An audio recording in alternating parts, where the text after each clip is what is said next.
I used to smoke a pack of cigarettes a day and like drop acid in the woods and sleep until 1 p.m.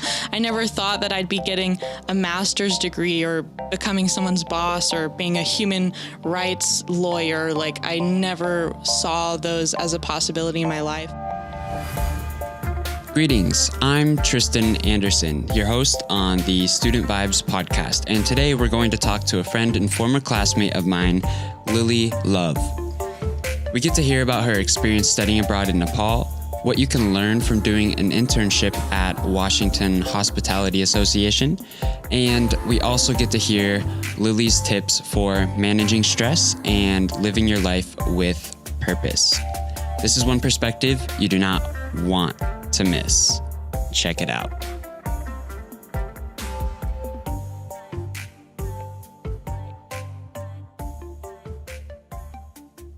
What is your 5-word philosophy? I feel like I have a philosophy that is like a question that I ask myself daily, but it is longer than 5 words. Okay. Go for it. So the question is, it's a question and an answer that I ask myself every day, and I kind of write it on sticky notes and I put it on my mirrors and things like that. But it's, what did you forget? The answer is love. And it's really something I try to live by just in my life. And in my leadership studies program right now, we're talking a lot about that, like the difference between leading with love or leading with fear, and just like leading a life with love. And I feel like a lot of times if I'm in distress or having a hard time, if I sit back and I ask myself that question and I give myself that answer, it will give me a lot of clarity in the situation. I really like that answer, actually, because there's so much that we forget when we get caught up with life and work and school, and we forget our intentions, and yeah. I really appreciate that. That's something I might have to start doing that every day. That's awesome.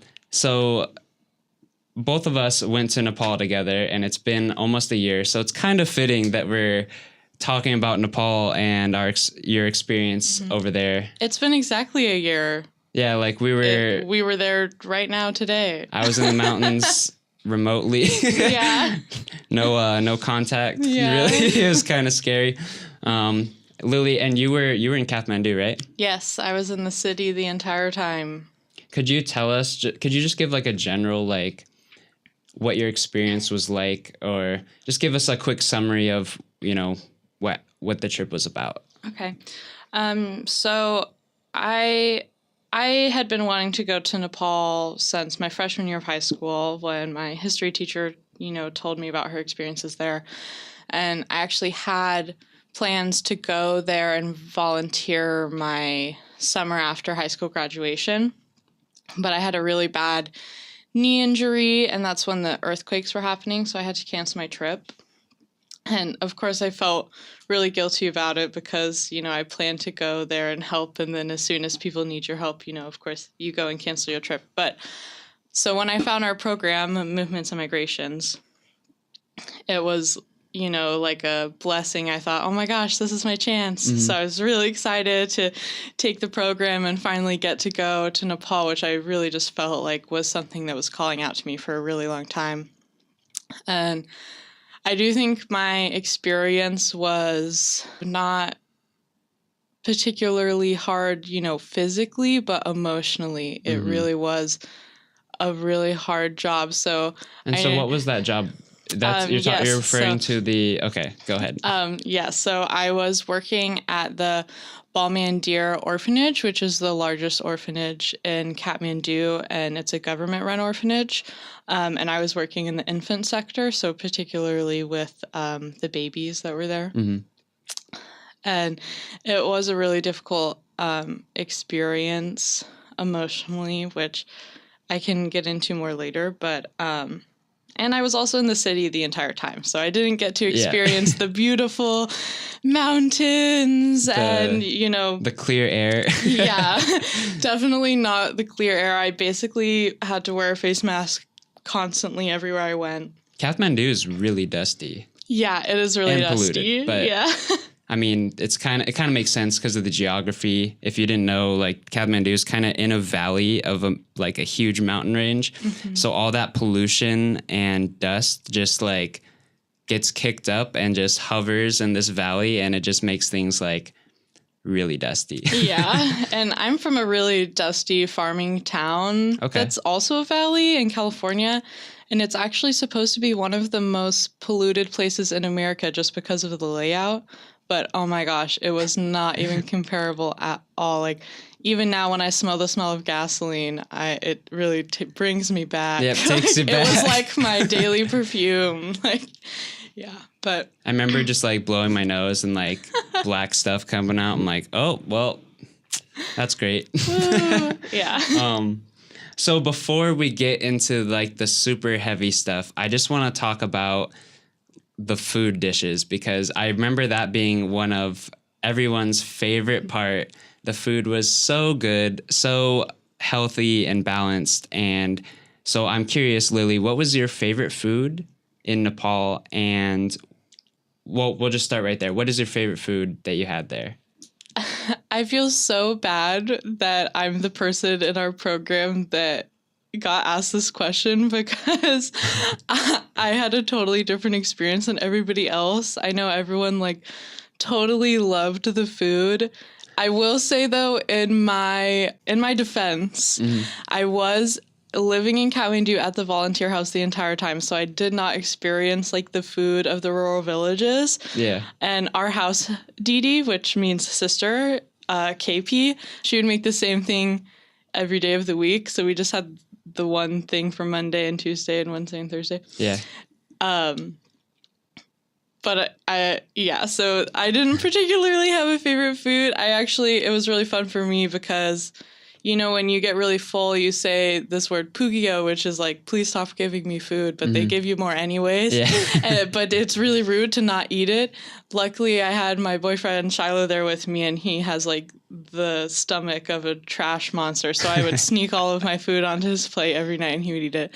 But there was this restaurant called Or2K that was in Tamil, which is like the tourist district.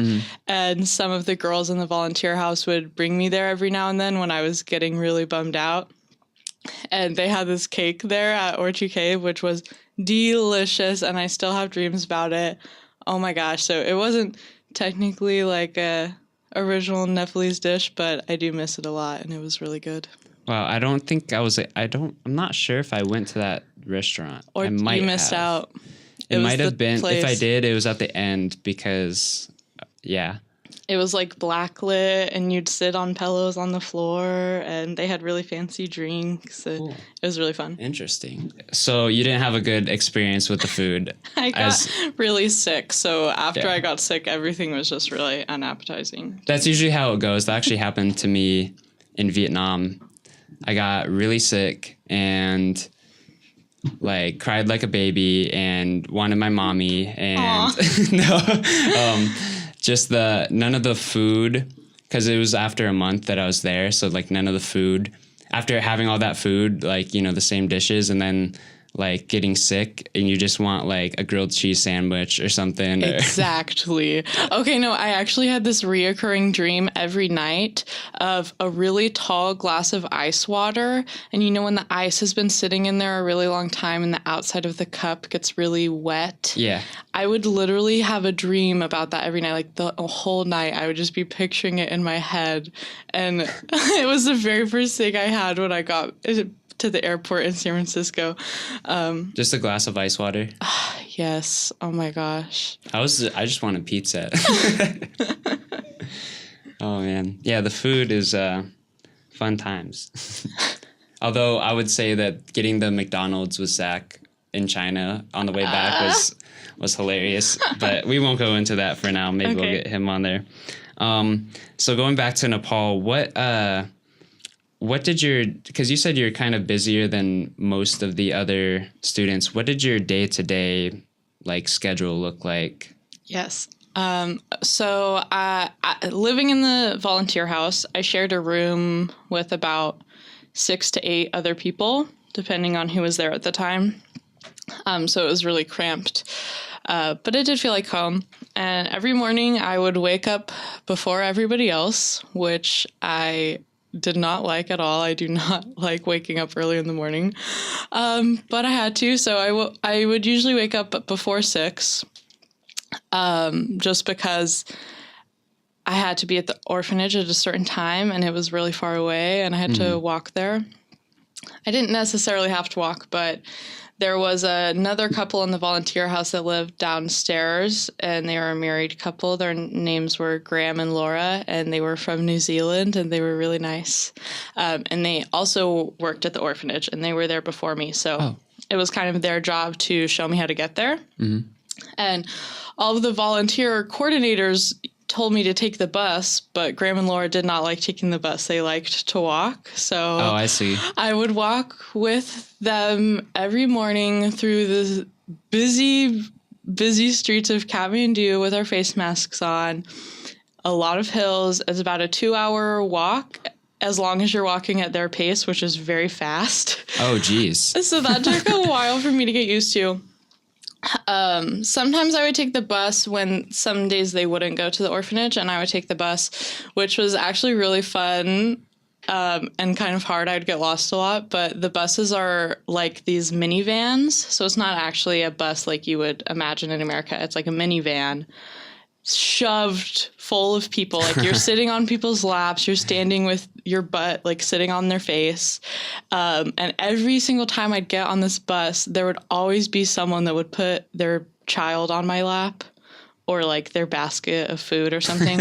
But a lot of times, like, I mean, women would be like hanging out of the bus, just like holding on to the rim and hanging out, and so everyone would put their children on me, and I'd be like shoved into the back of this bus, like with a mountain of children on me. Yeah, they definitely make use of every like inch of space on those things, which is understandable because they're charging such an affordable rate, I think. Like it was very affordable. And the traffic is crazy. Oh my gosh.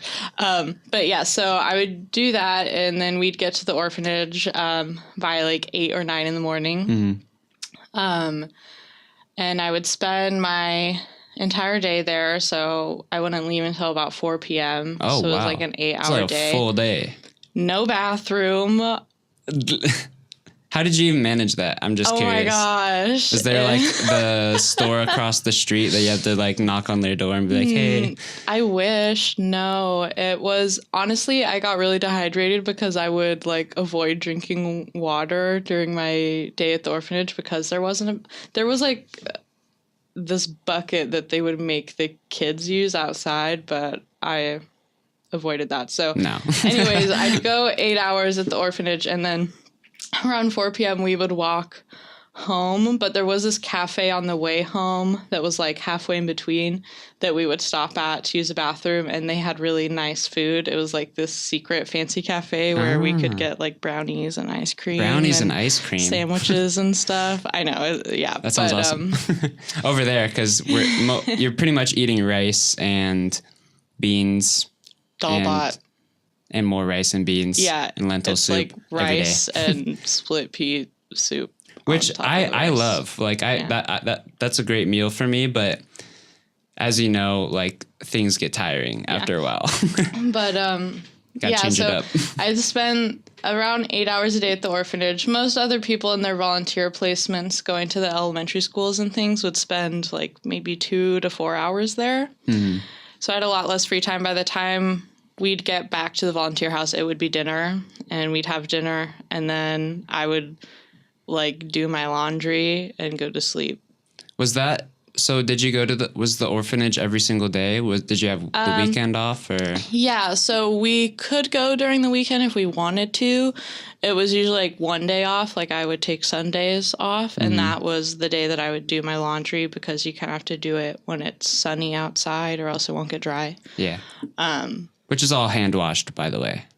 Yes. And I wasn't very good at that. But yeah, so Sundays were my day off. Yeah. Gotcha. So that's a really full schedule, actually. It's like a full-time job right there. Especially because when you're at the orphanage, it's like you and 10 babies and nobody else. So you're really busy the whole time. Yeah. So at the orphanage, there were 10 babies in the infant sector that I'd care for. And Laura, the woman I mentioned before, it would be me and her in there. Graham worked with the older kids in the orphanage. Okay. So it was just me and Laura with the 10 babies. And every morning they would get breakfast, which was about 4 bottles of milk, and they would just kind of get passed around between the babies. And then it was just us with them for the day. You're in a really small room, like as big as a bathroom maybe, or like a large walk-in closet. It's a really small, it's just the cribs and then the floor in between the cribs. And they used to be, the orphanage was housed in this really large mansion that was donated to them, but it was ruined by the earthquake. So at this point, they were in like temporary housing buildings. Yeah. And at this point, when we went to Nepal, I'll just add a side note here. This was, I want to say 2 years or 1 year, 1 or 2 years after the big earthquake that happened. And actually at this time, there was still like a lot of destructed buildings and stuff like that. Yeah. And so a lot of people were still in temporary housing when we got there. Yeah. And I mean, it was really emotionally difficult being in the orphanage just because of the conditions that it was in. And I would say that because it was a government orphanage, that was a reason for a lot of that, because there are a lot of other orphanages that are doing really well that get, nonprofit funding and things like that. But the government does have a lot of corruption, so it was just very neglectful in terms of the conditions and things. Everything was really dirty. All of the blankets and the floor were like covered in baby poop. None of the babies had ever been bathed. Their diapers were these like burlap potato sacks that everything would just leak out of. There was nowhere to wash your hands. There were no baby wipes. Like you would just wipe it on a different blanket or something else. Like there were flies all over everything. So very like limited resources, and sounds like just limited staff and stuff. It was more it was really just a neglect of the orphanage, because resources would come in. Like I would be working when women would come and bring reusable diapers and bring like spoons and things like that. But the other government employees at the orphanage would take them home or sell them or whatever. So different things would come into the orphanage all the time, but they would never stay for very long. And when I first got there, we were told not to hold the babies, because then they get used to someone holding them and then they'll cry more when someone isn't holding them. And they were all kind of conditioned to just sit there like zombies and not cry. And that was really hard for me. But I did, of course, end up holding them anyways. So yeah. It was a really interesting experience, and to see, I was doing a lot of ethnographic research at this time as well. So I was studying the relation between government orphans and future human trafficking victims. And I was studying just like the correlation between infant mortality and development. And just because of the level of interaction the babies had. There would be babies that were 1 year old that weighed 6 pounds and couldn't concentrate their eyes on anything and didn't have any teeth yet. I'm curious, and would I be wrong in saying that this experience kind of like led you into the next quarter with what you did with the internship and whatnot? Yes, definitely. So, I mentioned before that finding movements and migrations was a total blessing for me. And it wasn't just because of this trip. The entire program and this trip specifically really got my foot in the door in terms of my studies with human trafficking and different, human rights and public health issues. And that's my life now. I'm a human rights major. And, it was a really interesting experience, and to see, I was doing a lot of ethnographic research at this time as well. So I was studying the relation between infant mortality and development. And I was just studying just like the correlation between infant mortality and development. And that, that's my life now. I'm a human rights major. And just the research I was doing in this program really opened to my eyes to so many things that I had no idea about, that no one really has any idea about. And so many, and all these problems and stuff that we were learning about, because I was in the class too, they're all like connected to, they're all connected together. It's just, yeah, I would agree with that, and that it was a hugely impactful class to my learning. And I mean, before the trip, you know, it's one thing to learn about it, and then it was a whole nother thing to be working in the orphanage and developing a connection with these babies, and then at the same time researching what's going to happen to them in their future and seeing that happening to these children as you're developing bonds with them. You know, by the time I got back, there was no possible way for me to turn my back on that research or to do anything else with my life. Yeah, those experiences as well. Or like, it's hard to just leave that all behind, you know, once you've kind of gone through all that, especially something like you have done as well. Before we kind of jump into your experience as doing the internship with Washington Hospitality Association, I just want to see, what is one of the biggest changes you've observed about yourself since returning to the United States? Definitely this experience has opened my eyes a lot and changed my perspective in so many ways. A lot of times people think they understand things that they really don't understand. Could you give me an example? Yeah, I mean, so I'll just say, like, I don't know, I find myself being silent more often now during debates and things like that, especially when I don't think that I have the whole picture. And I think that that picture is a lot larger than people give it credit for. Are you talking about in seminar? Seminar is a great example. Okay. It could be a seminar. It could be a Facebook argument. Okay, gotcha. You know, it's just I find myself stepping back more because I don't know if my argument's going to be valid because I really don't know enough. And I guess that could be kind of hard to understand, but like in perspective to going on this trip, you know, I had such an, especially studying human trafficking, which is so prevalent in Nepal. I mean, the entire economy relies on it heavily. And I had this image of Nepal and the culture in my mind that was backed up with evidence and everything, but you really can't understand until you're there and you're experiencing the culture on your own. And I think you just like, you know, you can't judge a book by its cover, and you really can't judge a book by its contents until you've read closely enough to read between the lines. And I think that's something that I've really gotten out of that experience, I guess, is that understanding. So it kind of put things into perspective for you in that sense. Yeah. Like when you said the Facebook arguments and stuff, and like I feel like people have such strong emotional attachment to how they perceive the world, and I think that's one of the problems that, you know, or one of the causes of the problems is that people like to think they're right. And, you know, I'm guilty of this too. Everyone's guilty of it. But what Lilly, I think, is saying here is just stepping back and just opening your mind, you know, opening the door to let other perspectives in, just to see things from other sides, other perspectives. And that's what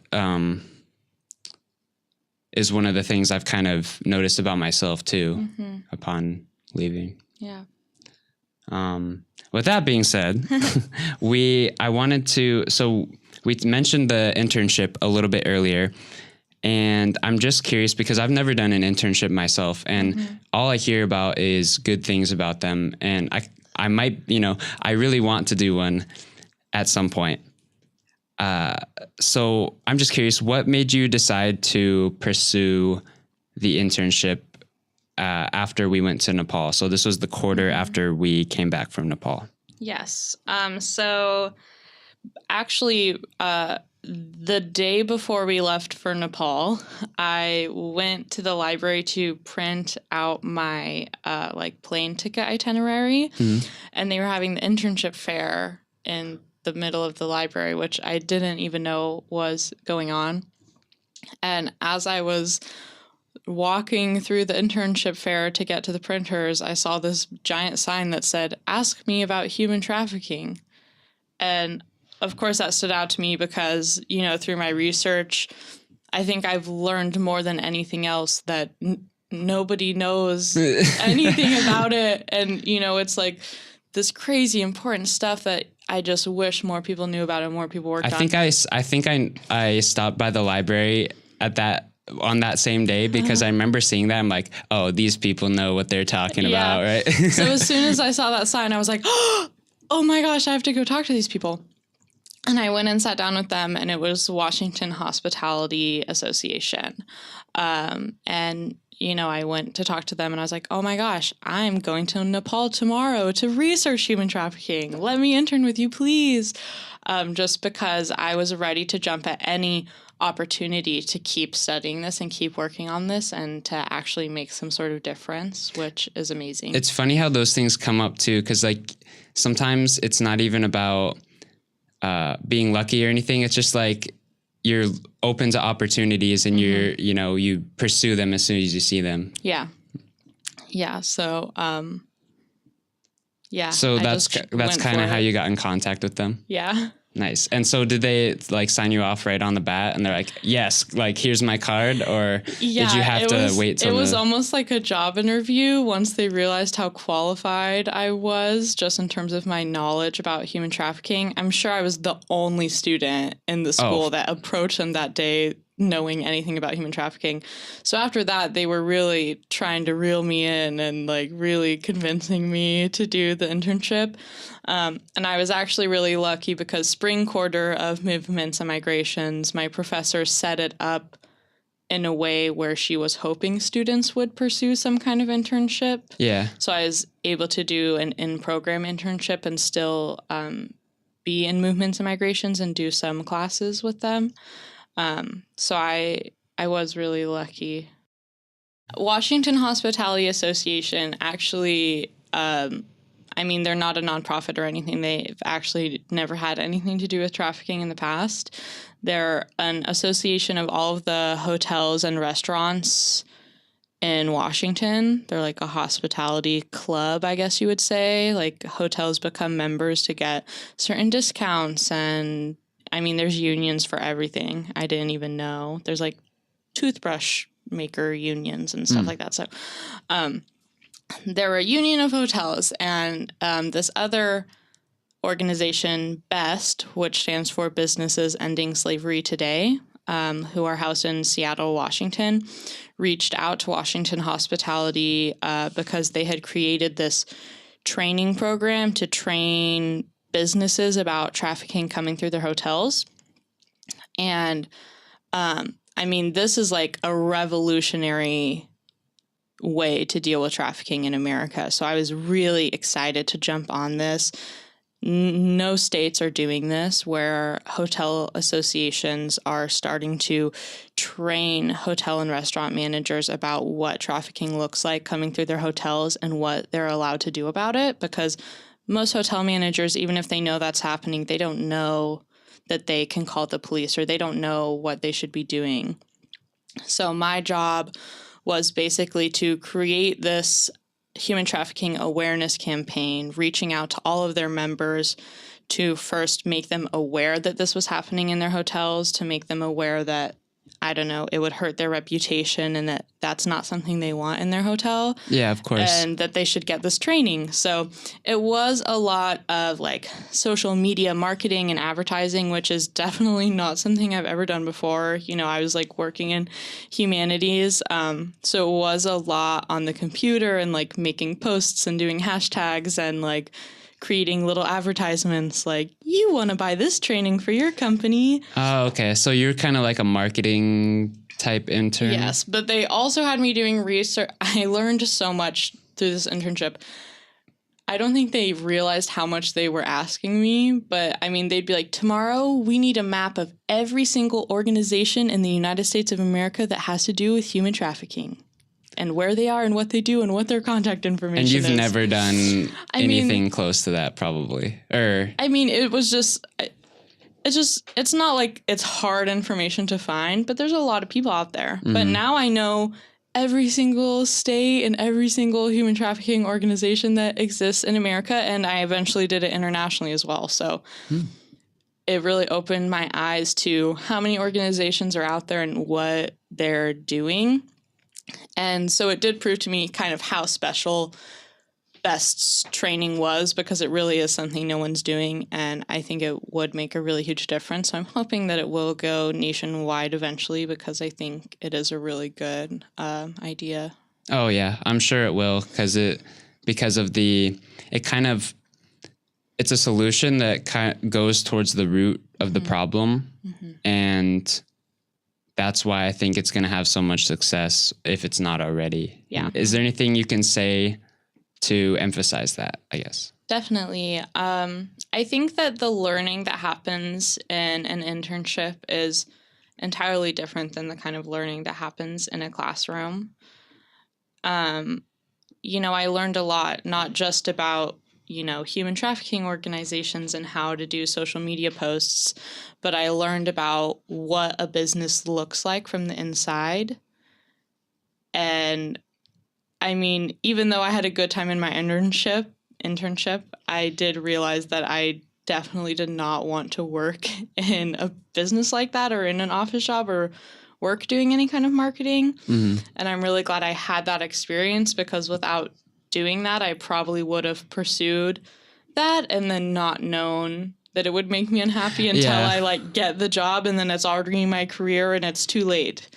It sounds like it was an opportunity just to test the job out. Yeah. So, I mean, your whole high school career and your whole college career, people expect you to be striving after this one job that you really don't know anything about. Most people don't even know that half the jobs in the world exist. I tell people I'm a human rights major. Everything they always say is, what kind of jobs can you get with that? You fight for human rights? What? What job is that? But, there are so many jobs. So I think it is important to do an internship, especially if there is something specific you're striving for, so you can make sure that that is an environment that you will be able to thrive in before it's too late to, change your mind. Yeah, there's so many internships out there that... even here, we have one with the legislation, partnering with Evergreen. And I don't know, if you're not doing some sort of research project or other extra thing, definitely consider trying to get an internship. Also, it is awesome professional experience just to have on your resume, walking into a job interview and saying, oh, I was an intern for Washington Hospitality Association that created an anti-trafficking awareness initiative. Sounds so professional and everybody loves it, and it's really given me a step up in terms of my career. So, I mean, the internships are a really, really great way to get your foot in the door, to meet people in the industry. Working as an intern, they had me going to all of the conferences and meetings for all of the different trafficking organizations in Seattle. So I made so many professional connections, and I met so many people, and I know them personally now, and I never would have been able to do that without the internship. So if you still have a reason why you are not going to do an internship, just let me know, because I think Lilly just gave me a million reasons why. Yeah. And that's what Student Vibes podcast is all about, is just finding new ways to enhance your education and make yourself stand out amongst other people as well. Could you describe a major obstacle that you've run into at college, and how did you overcome it? I think coming into college, the transition into adulthood was a really intense experience for me that I definitely didn't expect. I mean, I think every high school senior already views himself as an adult. But that's so true. yeah, but I mean, it's really not, and it's not even about, learning to do your taxes and starting to pay your own bills and all of those quote adult things. It wasn't even about that. It was about changing as a person and not only being okay with that change, but learning to strive for change and to paddle with the current of change. And I used to hold myself back so much in life, thinking, oh, I could never do that, or I could never be that kind of person. I used to smoke a pack of cigarettes a day and like drop acid in the woods and sleep until 1 p.m. I never thought that I'd be getting a master's degree or becoming someone's boss or being a human rights lawyer. Like, I never saw those as a possibility in my life. And I kept trying to deal with life and deal with stress in the same unhealthy ways that I had been doing as a teenager. Like, staying up all night doing my homework and eating way too much Pulling junk food. all-nighters. And, yeah, I remember the first year of college. and thinking that was just how life worked and that I would be totally fine. And it did not work. I would go weeks without taking a shower. Like, I was just a total mess. And I became so overwhelmed and so depressed and felt so hopeless. Like, I can't do this. College isn't for me. I don't know what I want out of life. So what changed for you? So it took some time. I moved back home for the summer, and I just kind of had so going back home for the summer, I was kind of met with all of those bad habits again, seeing all of my old friends that were still stuck in that party lifestyle, that were still doing all of those old habits that I kind of realized were bringing me down, because I got even lower and lower once I got back home and I was getting back into those old habits. And I just had this epiphany of like, I need to change my life. And, I quit smoking. I quit, doing all of those other things. I started cleaning my room and not letting it be a giant laundry basket. I started organizing, going to the gym. I went from being vegetarian to vegan, and I just started focusing on my health, and everything fell into place after that. I found that I had so much more time to do my homework, and everything was so much easier, and I was so happier. And then all of these opportunities were falling at my feet, and I just woke up one day and was happy. It's amazing how that works, huh? It's right? like it's so obvious. Just clean your room, it's so obvious. And eat a salad and you'll be happy. Like, I mean, that's how it went for me.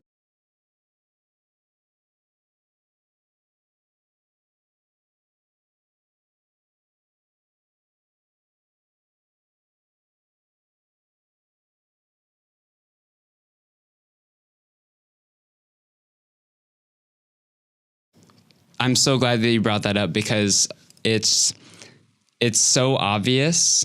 Just like take care of your body and like listen to your body and act on that, and you'll be fine and everything will be great. Like, you'll still be stressful. The stress doesn't go away and stuff, but like how you manage that and how you, just how you manage that just is 100% better, and just makes it easier. It makes a world of difference.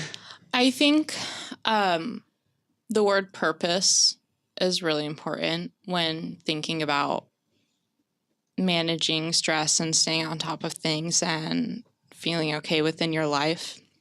And that's another word we're really talking about right now in my leadership studies class is purpose, and how having purpose and feeling like you're making a difference is something that makes all of the difference when you're working in a job or having a career or anything like that.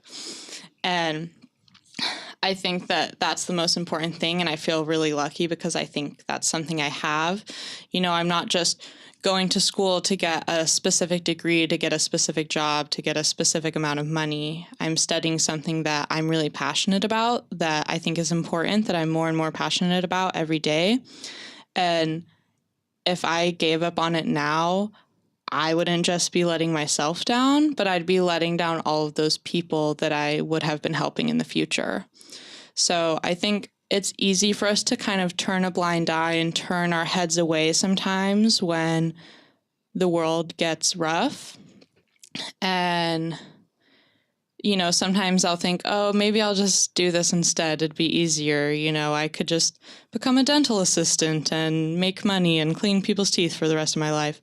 But I feel a greater purpose. And, when I feel those things, I go back and I look at my essays on trafficking victims, and I go back and I watch those documentaries about slaughterhouses, and I put those things in my face so that I don't have a choice. I can't turn away. I have no choice but to keep moving forward with a smile on my face, because I know I'm doing the right thing and I know I made the right decision. I'm just curious, do you meditate or practice? Do you have any mindfulness practices? Or I know you mentioned the healthier eating and stuff like that. Mm-hmm. Yeah, I definitely do meditate. My mom is actually an angel therapist, so she does like chakra cleansings and aura readings and like oracle cards and all of those things. And my boyfriend is currently getting his yoga teacher's certification. So awesome. Yeah, so I meditate with him a lot while he's practicing and things. But it's always been something that I find important and find really helpful to just get in the right space. I personally like to go in nature by myself and just spend some time alone, like walking in the woods and clearing my head. But I think any kind of meditation is really helpful, and I 100% suggest that to anyone and everyone, whatever type it may be. Yeah, I know they have, there are a lot of options to get started too. Like we have, there's even an app called Headspace that I know some people have success with, where it's just basically some guided meditation, kind of pretty clever. But there's also so many different people that you can look up, and they have great lessons on YouTube and stuff. So definitely something to at least get into a little bit. And because at least my own experience as well, Lilly too, it helps you deal with all the baggage in the world, all the stuff that your mind gets cluttered with. It helps you like clear that out and focus on your goals. And it's such a huge difference, like taking 10 minutes to meditate versus 10 minutes on your iPhone, checking all of your apps. That's just going to make you way more stressed out, because there's a million things fighting for your attention. And now you have all of these other things in your brain, like competing for time. And it's just such a huge difference, like making that decision to do something else with that 10 minutes and just bringing your attention back to yourself, you know, and not anyone else, not any Instagram, Snapchat, as much as we all use it. Especially if you are like having a hard time finding that thing that gives you purpose or meaning in your life, or figuring out what your next step should be. I think it is really important to take that time to actually listen to your mind and, listen to yourself. So if in case anyone's listening who would like to maybe get in touch with you or ask about the Washington Hospitality Association, I mean, you're not a representative, but in case they have any questions on like how to intern there or whatnot, how can people contact you? Yeah, anyone can request me on Facebook. My name is Lilly Love, and I can give you my email as well. My email is colorfulwords@yahoo.com. Colorful spelled the American way. Yeah, and I'll go ahead and drop that in the description of the episode as well. Okay, great. But yeah, I would love to hear from anyone, especially if you are interested in anything with the human trafficking. I could definitely help connect you with some organizations in the area as well. Well, awesome, Lilly. It has been a pleasure to have you. I really appreciate you coming in on a Sunday. But a beautiful snowy Sunday nonetheless. Yeah, and it's always nice to reminisce about Nepal and that stuff. So really appreciate it. Thank you very much. Thanks, Tristan.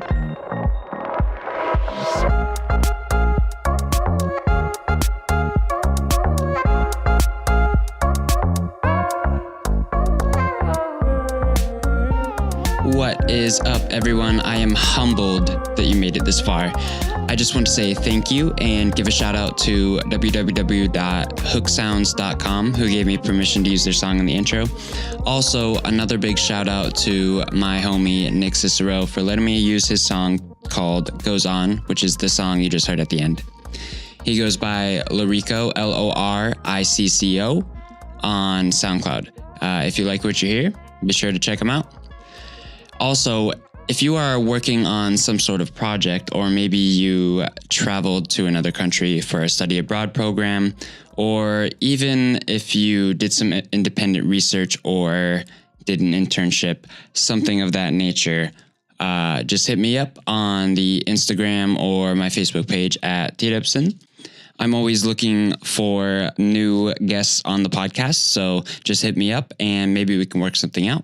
And if you're interested in any kind of social science or just society, culture in general, be sure to check out my blog at tdubson.com.